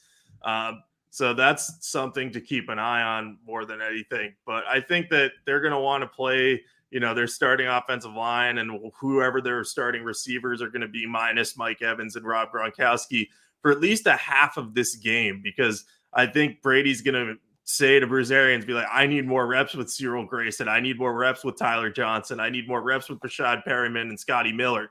So I think that will ultimately, for at least one half be the goal for the Buccaneers, and just say, hey, you've got to build chemistry with these guys. This is your last chance to do it before we play probably some tough competition. It's looking like unless they somehow get to the 2 seed and play the Eagles, they're going to have to play probably the Rams, 49ers, or Cardinals. And none of those teams are an easy pushover win for Brady without those types of weapons. So I think that that's going to make Brady play. Sam Darnold's not going to be able to keep pace, even if the Bucs sit some of their defensive players. So I would like them at -8, but I'm not willing to bet this until we know exactly who is or isn't playing and how much Brady might play. Because I don't want to risk locking in at -8 and then Blaine Gabbert coming out and then it being like, oh, great, this is going to be terrible. Yeah, I mean, it's pretty rough. Like if you have the -8 and Blaine Gabbert plays, like you might as well Yeah. just put your ticket into the fire. Assuming you have a paper ticket, you might probably have an online ticket. Yeah, I'm on the Panthers just because I think that the Buccaneers probably going to sit their starters in the second half at least. I think you're right that Brady wants to play and wants to throw to Cyril Grayson some more, and Brashad Perriman some more, and Tyler Johnson some more, and all those other guys. So like he definitely needs reps with them. Like you're definitely right about that. But he can get some reps in practice as well. So I think like that's something to consider. You definitely don't want Brady getting hurt in this meaningless final game. And the Panthers have a good pass rush, so they can definitely get to him. And so, and I think there's a decent chance Mike Evans and Rob Gronkowski play even less than Brady does. Like I could see them playing 1 or 2 drives and then just like leaving the game. And so that makes this difficult to cover. I just wish that the Buccaneers were playing a team that's been more competitive lately, like not even a good team, just like one that's covered the spread recently, like maybe even not, and it's not the same division or even conference, but like if they're playing like Houston, for example, I think I would like Houston a lot more than the Panthers at +8, just because I'd have more confidence in them. The Panthers have been so dreadful. They haven't covered the spread since the on back game from Cam Newton. But I think there's a chance to do it here just because Blaine Gabbert might play in the second half. So that's what I'm banking on. If Brady plays the whole game, then I would definitely be on Tampa. Like if you were to tell me that, I would definitely be on Tampa. But I just don't think we're going to see Brady for the full 16 minutes. Yeah, I agree with that, but there's one thing in the back of my mind, and this could be completely meaningless, but if Brady throws for 488 passing yards, he will be the NFL's all-time leading passer in the regular season. He will pass Peyton Manning by 1 yard. Obviously, if he was closer, I would have way more confidence, and I would say, like, oh, he's not coming out of the game until he gets that record. But if that is in the back of his mind at all, he might be like, Bruce, you got to let me work with these guys and try to get the record. Even so, like if he gets to halftime and he's not close, Bruce Arians would pull him. But I'm interested to see what happens there, because if he does well in the first half, like say the Panthers don't show up at all and Brady throws for like 250 yards in the first half somehow, with his new receivers, he might go up to Bruce Arians and be like, Bruce, you got to let me play the second half. We're close to that milestone, because Brady knows about it. He won't talk it up, but he loves racking up those things. So, yeah, but I do not blame you for being on the Panthers, because if you were to bet them at +8 right now and you're getting half of game Blaine Gabbert, it's like, they should probably keep within 8 of Blaine Gabbert. And if not, Matt Rule should probably go back to college. But he's the JC of head coaches, so how could he go back? You're right. Yeah. Like, what's the number you said? 488? Is that what you said for Brady to pass Manning? Yeah, I think so. 488 roughly. If it was like 288, definitely. Like if it was 388, I could see that. But like 488 is such a tough ask, Like Burrow got to 525, 527, I think, against against the. Who was he playing? The Chiefs, right? Raiders. The Ravens. Yeah, Ravens. The Raiders. Yeah, the Ravens. Yeah, so like that was one of the most. It was like the top 4 passing performance of all time for a single game, and like the 488 is like 40 yards away from that. Like it's so tough to get to 488. But yeah, you're right. I mean, if he gets to 270, 250 to 300 in the first half, then maybe he stays in. I think that's definitely a good point. I didn't even thought of that. I assumed that he had the record already. I know he has a bunch of other records, but I assumed he had that one already. He used to have that record. Then Peyton Manning had the insane year where he had 55 touchdown passes with the Broncos. And he passed Tom Brady in both of those categories. So Brady would probably like to get those back. It's unfortunate because he was once on pace for 6,000 passing yards this year, but that dried up after a couple 200-yard games. Yeah, it was his receivers getting hurt. I feel like definitely affected that. We had a question. I can't find. Oh, here it is from Coach Paul. Do you think Michael Carter can do well? I assume this might be for a fantasy league that extends until week 18. It's a good matchup. I mean, Buffalo's run defense is not very good. The problem is, you're going to have the Bills probably get out to a big lead, and so the Jets aren't going to be able to run the ball. So I think, if this is PPR, then yeah, because Carter can catch some passes. But if it's standard, I think I would stay away from Carter. Yeah, I think he's played well lately, so I probably would go with him as maybe consider him in standard flex, but I agree with you. He's got way more value in PPR because if they fall behind, he'll catch a lot of checkdowns, but how much does that matter if it's not in PPR? Yeah, true. All right. Next one, Saints, the Falcons. This line open up Saints -4.5. It's remained -4.5. It's 5 in some sports books, but mostly 4.5. So who do you like in this game? Yeah, I like the Falcons here. I mean, I actually like how the Saints match up with the Falcons because I think they can run on the Falcons defense, but I don't think the Saints should be road favorites like this. This just doesn't seem like a good spot for them. They're under a lot of pressure to win here. If they don't win, they will definitely be eliminated from the playoffs. If they win and the 49ers lose, they are into the playoffs as well. And the 49ers are playing the Rams, which is not a gimme game. So the Saints know that the pressure is on them, and they've got to be thinking like, hey, if we get a win here, we've got a good chance to make the playoffs. That said, this is an Aurora Snowmo effect potential game. They're not like massive favorites here, but they're more than 3 points favored on the road. I think that's pretty significant, especially since the Falcons have played close against the Saints in years past. I have the record down here somewhere, but I can't remember where I put it. So I feel like we're getting a little bit of line value here. I would have been fine with the Saints as 3-point road favorites, but if it's up at 4.5 just because they need to win, I think the Falcons can keep it within a field goal. I think the Falcons could win this game. They beat the Saints with Trevor Siemian starting earlier in the year, and Taysom Hill's better than him because he can run on the Falcons defense, which hasn't been good against scrambling quarterbacks. We saw that Josh Allen last week. But I definitely think that the Falcons could win this game. So if we're getting them as 4.5-point home underdogs, I like them here. Yeah, I do too. For the reasons you mentioned, the Saints are in an Aurora Snowmo effect game where they're expected to win.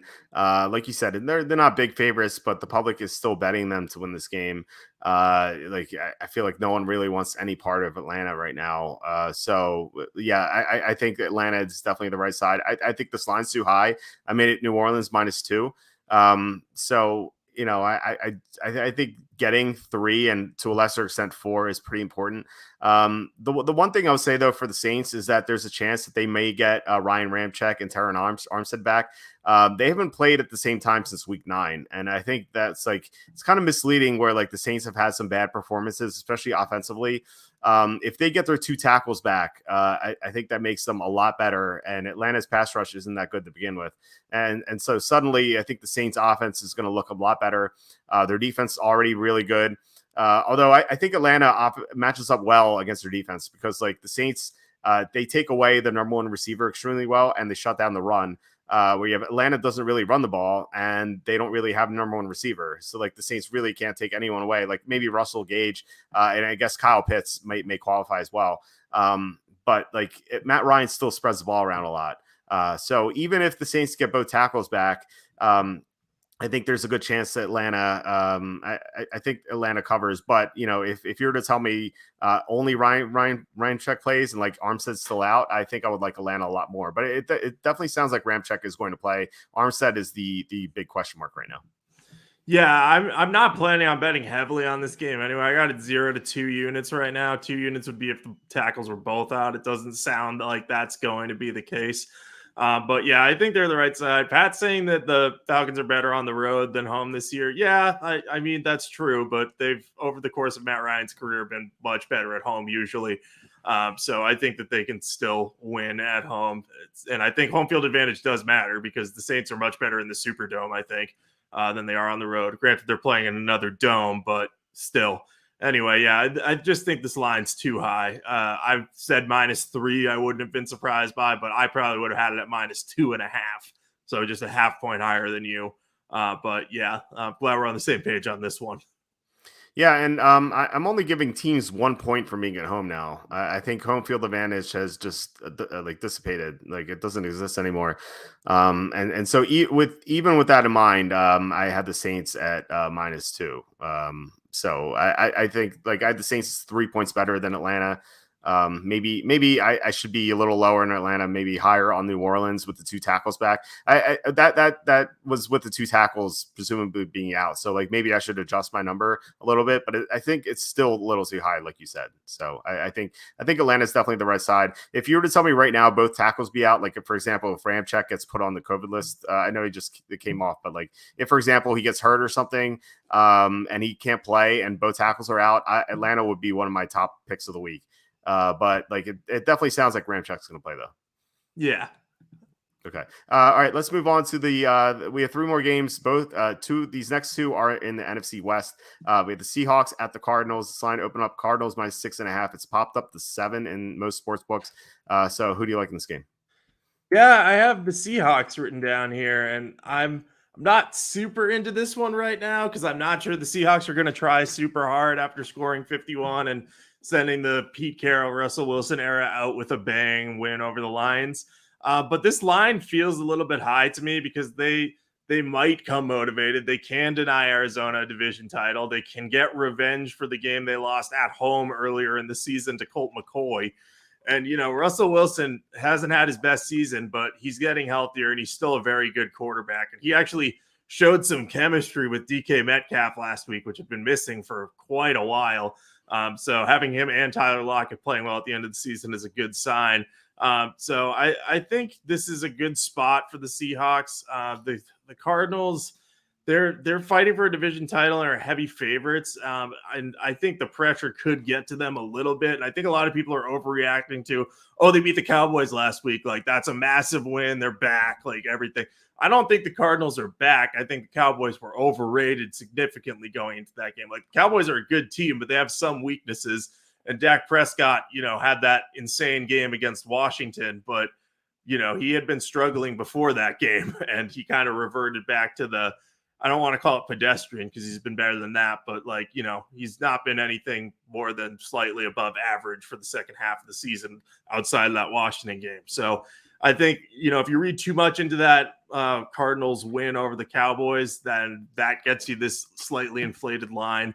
So I think the Seahawks are probably the play here. I think this is an okay spot for them. So I'll probably end up betting on them. I just don't know how many units because, if they were seriously focused on that last game, it could also be like a letdown, or they're like just, oh, we're on the road in the lost season. So I'm interested to hear your thoughts on this. Yeah, so I think it's a complicated game. We're getting good line value with Seattle. This line, the advanced spread was -5, and now it's -7. So that means we're getting the win with every single key number except 7, which is a push. So that's pretty appealing with an elite quarterback. Russell Wilson as an underdog in general, he's 24-12 against the spread, except for his rookie year. As an underdog is 6 or more, he's 5-2 against the spread in his career. And one of those losses was that Tuesday Rams game where Seattle should have covered, but they didn't because of that, what happened at the end. The other loss he had was in the playoffs. They got blown out in the playoffs. So that says that Seattle should cover the spread, given that Arizona hasn't, except for the Dallas game, they haven't played well since blowing out Chicago in Week 13. So it's like suddenly they should win by 7 points because they beat an overrated, or not just say overrated, but maybe an overinflated Dallas team. I think that's too much to ask of Arizona to win by more than a touchdown. I have two concerns with this game though, and that's why I said it was complicated. One is what you brought up. Seattle had that crazy motivational game against Detroit that we didn't see until it actually happened. Kind of ashamed of myself I didn't see it. It was I didn't know if it was Russell Wilson's final game for sure in Seattle, but I guess in hindsight it was pretty obvious to see. And they were trying really hard in that game, so you have to wonder if the motivation is going to be there. But like you said, they lost to Arizona. It's a divisional spot. They can ruin the Cardinals, chances of winning the division. So they might be motivated. I'm not too sure. The other concern I have in this game is Tyler Lockett's health. He said that he's not feeling too well from COVID. And I think that's really important in this game because Arizona is so good at taking away the number one receiver. That's why DK Metcalf seldom plays well against Arizona. It's usually Tyler Lockett going off. And if Lockett can't go off like he usually does against Arizona, you have to wonder where is Seattle's offense going to come from? So those are two issues I have with this game. But even with that in mind, I still like Seattle quite a bit. Yeah, they just seem like the right side here. This seems like I feel like we're gonna have a pendulum on Arizona where that win over the Cowboys has inflated them. Then they're gonna have a close one against the Seahawks, and people are gonna be like, "Oh, they're not back. They're not good." And that's going to impact whoever they play in the playoffs. The spread's going to be off a little bit there, and we're going to want to be on the Cardinals, depending on who they play, of course. But I feel like we're going to have that on the Cardinals and possibly on the Cowboys too. I feel like those are set up for pendulum stuff where we can just keep riding whichever way the public's feeling. We go the opposite. Yeah, always good to fade the public with overreactions. It's been pretty good this year. All right, the other NFC West game, Rams at the 49ers. This line was Rams -5. It went down to 4, and then now it's up to 4.5 again. So I feel like the sharps are kind of mixed on this game. So with that in mind, who do you like here? Yeah, I like the 49ers here. And I know some people will say, isn't this a must-win game for them? Is this the Aurora Snowmo effect? They're not favored in this one, so that kind of eliminates that one entirely. And if you look at Sean McVay's weaknesses over his career, he doesn't have many of them. One of them's playing the 49ers. The Rams only have a 3-6 record against San Francisco, and they've lost 5 times in a row. It was presumed some of their recent struggles might have been related to Jared Goff, but Matthew Stafford did not look good against them earlier in the season. And Stafford's banged up. We've seen it over the past few weeks. He's dealt with injuries. I should never have picked them over the Ravens, especially when the line moved with Tyler Huntley in the game at +6.5. I should have been on the Ravens, but I did not make that pick change. I think that the 49ers are going to be able to rattle Matthew Stafford, get some pressure on him, make him uncomfortable. And I know that, Cooper Kupp's great. He's having a fantastic season, and Odell Beckham Jr. is developing chemistry. So they have the receivers needed to beat San Francisco's defense. But if you can get after Stafford with a pass rush while his back is bothering him and other injuries have added up over the course of the year, I think that they're going to have a good chance to, keep this game close at the very least. And the 49ers are desperate to win too. Because if they lose and the Saints win, the 49ers are out of the playoffs. And that looks like a distinct possibility. if the Falcons don't show up, the Saints win, the 49ers have to win. And this is not an easy game in which they could do that. And, the Rams have the motivation of winning the NFC West on the line, but, they're not fighting for their lives. They're going to be in the playoffs no matter what. And they're probably going to be one of the 3 to 5 seeds. So they just don't get a home game if they don't win. The Cardinals win. Anyway, long-winded answer short. I think that the 49ers are the right side. Trey Lance or Jimmy Garoppolo, we don't know yet. If it's Trey Lance, I'll like the 49ers more because he'll be fully healthy. If Garoppolo's in there, I might waffle on this game a bit because we do not know how healthy his thumb is.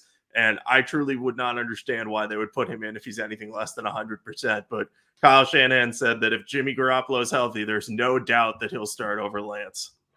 Yeah, if he's healthy, that's the big question. Yeah. Like he could be like, okay, I'm ready to play. It's like, your thumb's not 100%, it's 90%. You can't play. Trey Lance, he had pretty mixed performance, I feel like, against Houston. Like he looked really good at times, looked lost in the pocket at times, but you'd expect that from a rookie making his second start. And I think you could do well against the Rams. With their pass rush, you can kind of dance around it. And the Rams struggle at defending the middle of the field, and that's where the 49ers are really strong. And that's kind of why the 49ers have had the Rams number. The 49ers beat them every time. It feels like I think they've won 23 of the last 32 meetings, and Kyle Shanahan has had Sean McVay's number, as you said. So it's kind of weird to see the 49ers as this big of an underdog. This line, giving the Rams 1 point at home, this line says that the Rams are 3.5 points better than the 49ers, and I don't think that's true. DVOA, if you look at DVOA, the Rams are 4th and the Niners are 7th. So that's definitely not a 3.5 point difference. And in my power rankings, I have them pretty similar. So I think this line should be -2. Maybe you can argue for -3, but I think this line is just way too high considering that the 49ers have had the Rams number. And also given that Matthew Stafford has issues with his back right now. I don't think you can fully exploit what the 49ers have at cornerback, kind of like last week and the week before. Stafford has thrown 5 interceptions in the past 2 weeks. He's just not 100%, and you can't really back a quarterback who's favored by 4.5 points, unless he's playing a really bad team, which the Niners are not. I love the Niners this week. They're actually my top play of the week. Rocky Balboa, who's made an appearance in this chat, said that asked if we have any locks. There are no locks because players could always pop on the COVID list. Like last week, I thought Denver was good, and then half of Denver's roster appeared on the COVID list. So there's definitely no locks this early in the week. But if you were to say, well, definitely give me one, it would be the 49ers. Yeah, no, I think they're one of my top plays this week as well. I think I listed on Sporting News. Well, I'm not going to tell you that. You can check my Twitter and then click on my article and see who my 3 top plays of the week. We disagree on one of them. I will say that. So that's never a good sign for me. Usually I'm on the wrong end of those. But yeah, the 49ers seem like a really good play here. I agree. I thought this line would be the Rams -3. I thought that would be fair because, Stafford could bounce back a little bit against a weak pass defense, but there's no guarantees with how he's playing and throwing interceptions all the time. He's throwing interceptions like I throw interceptions on Madden, which is really bad. Yeah, he's been pretty bad lately. We saw that Seattle game where he had a couple of mistakes, and we're like, okay, maybe it's a Tuesday. He's kind of out of sorts. They still covered the spread, but he hasn't had a good game in a while. I think Arizona, when he played Arizona, that was the last time he had a good game. And yeah, maybe he just bounces back, but yeah, I think everything else says otherwise. So we have one more game left. We're also going to be talking about the college football national championship. So stay tuned after that. After this last one, it is the Chargers at the Raiders, Sunday Night Football. The Chargers are favored by 3. They open as -3. They're still -3. No line movement here at all. So who do you like in this game? Yeah, I like the Raiders here. I wrote, are the Raiders a team of destiny? And, I wouldn't say that. There's really no team of destiny, but it's kind of incredible that they're fighting a playoff spot with everything they've gone through this year. Rich Bisaccia deserves a ton of props. I don't know if he's going to get the head coaching job. I kind of doubt it, but what he's been able to do with this team, and keep them afloat in the playoff race, despite some really bad losses and some serious off the field issues that they've been dealing with, credit to him. He has done a terrific job. And wherever he ends up next, whether it's with the Raiders or elsewhere, the team's going to be lucky to have him. I just think this game should be close. So if we're getting the Raiders +3, it seems like a good value. They have a solid home field advantage. It's kind of been tough to play in Vegas. Not always, but I feel like the Raiders are good at getting emotionally motivated. So having them at home in hey, this is a game where we can win and get in, that's going to be good for them. And I know a lot of people will look at the matchup they had earlier in the year where the Chargers won by 14 and say, hey, like, aren't the Chargers like kind of pretty significantly better than the Raiders? Yeah, you can make that case. They definitely have the better quarterback play, but their defense is weak against the run. And I'm pretty sure Josh Jacobs was coming off of an injury when they played earlier in the year and couldn't do much in that game. So I think that the Raiders are going to be able to run the ball on this, control the game a little bit with their offense. They'll have a chance to win this. So I like them at +3. And it's also got to be noted that if the Jaguars somehow beat the Colts, this game, if it ends in a tie, they would both get into the playoffs. So they could hypothetically just take a knee the whole game. So why not take the underdog on the off chance that happens? If they decide to do that, like, do you really think the NFL is going to air 3 hours of knees? Like, I don't. It's not even going to be 3 hours. It's going to be like 2 hours and 15 minutes. It would be terrible. They would be so mad. But at the same time, like, I feel like so many people would tune in and be like, are they actually just going to do this? Like, there would be the amount of opportunity, like, for content the NFL could do with that is actually, it could outweigh the risk of having just a terrible game on TV to end the season. But I'm fascinated to see if that happens. I don't think the Jaguars have to win for it to happen. But if that does, that's going to be crazy. It would be something else to see, like, 3 or like maybe like 55 minutes of knees or 57, 58 minutes of knees. And then like one of these teams fakes a knee and throws a touchdown just to screw over the other team. Like that, I think that would start a big fight. So I really don't see these teams cooperating. So I don't think that'll happen. But if it does, and it's 0-0, you still get the win with the Raiders +3. So that's something like a little something to consider. So assuming that doesn't happen, I'm with you on the Raiders.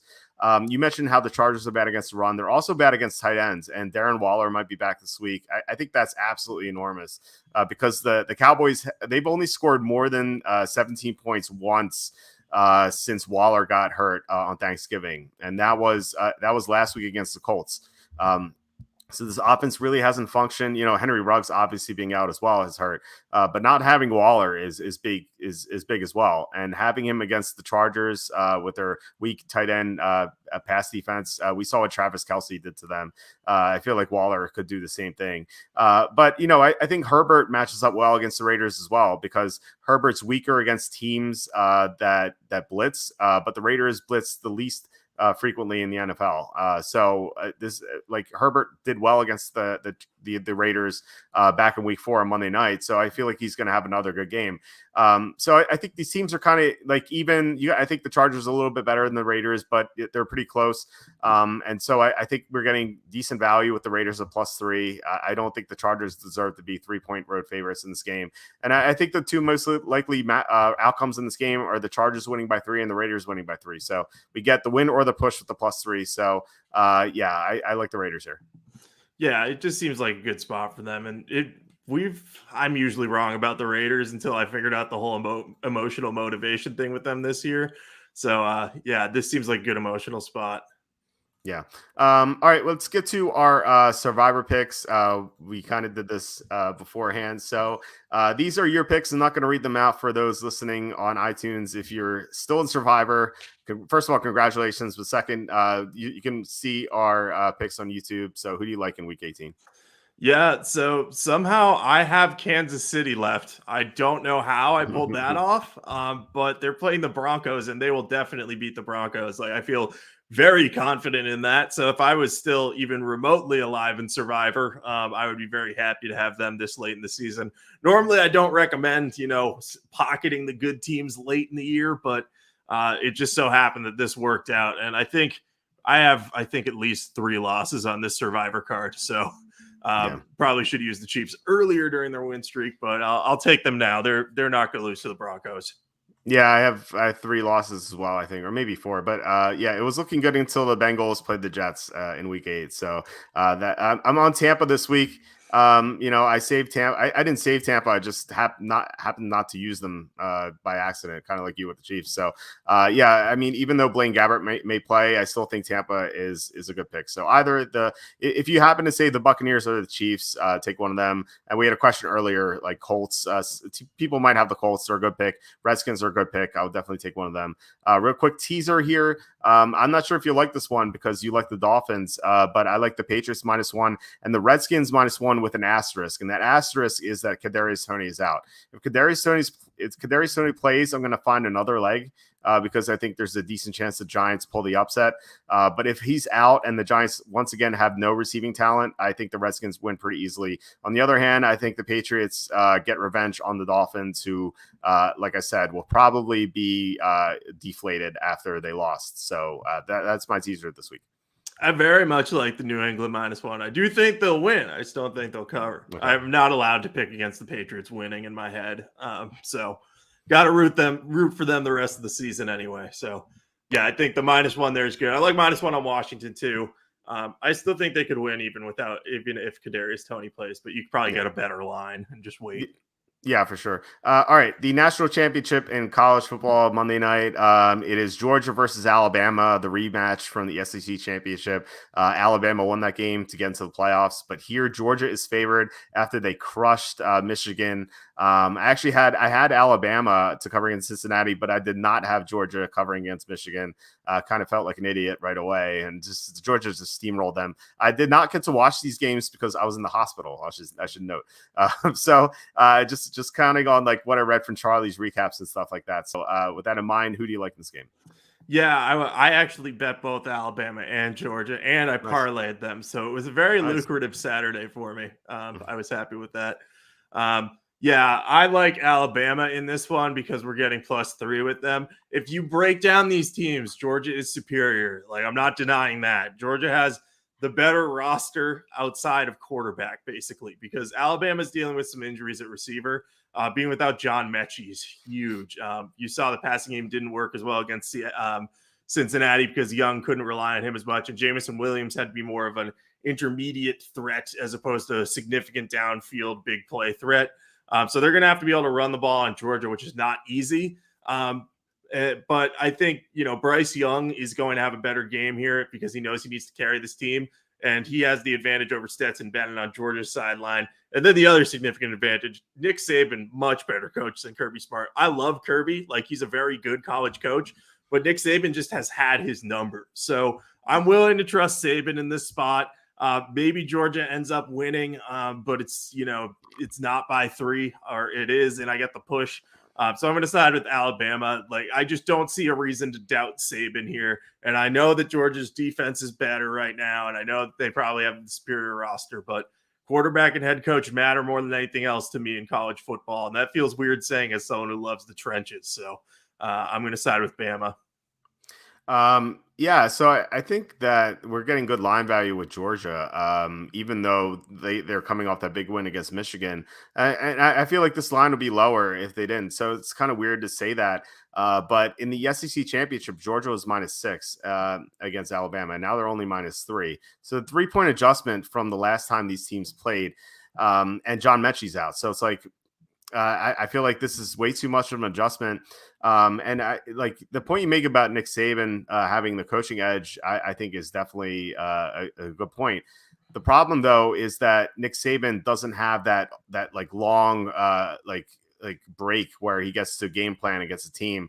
I feel like that's the main reason why I took Alabama over Cincinnati. Like, obviously the talent disparity being the other, but like Nick Saban having extra time to prepare for Cincinnati, I think was huge, but he's not going to have that extra time to prepare for Georgia. So I think that's gonna kind of like neutralize the advantage for Nick Saban a little bit. And I just think that you said it. I mean, Georgia has better talent on their roster. I feel like they just didn't try very hard in the SEC championship. Like, they saw Alabama nearly lose to LSU, nearly lose to Auburn. It's like Alabama almost tripped up a few times. And I think Georgia being undefeated, they're like, okay, we're in the national championship anyway. We're beating this team that's not that good or is not as good as the reputation says they should be. And I think like Jordan Davis had a bad game. Like Georgia's other defensive linemen, they had bad games.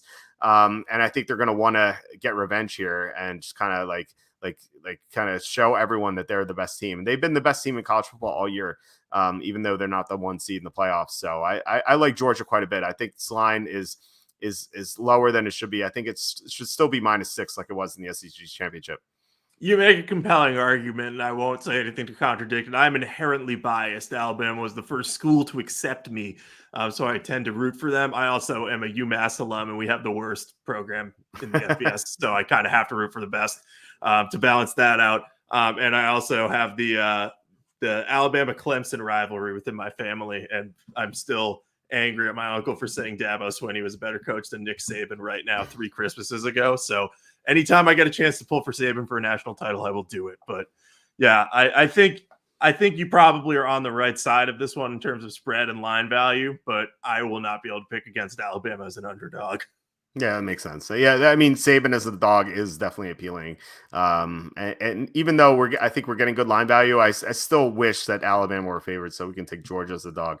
Yeah. So, and I should say that Drexel was the first college to accept me. I can't root for Drexel in college football, unfortunately. So, yeah. All right. That is it for this week. Do you have anything to plug?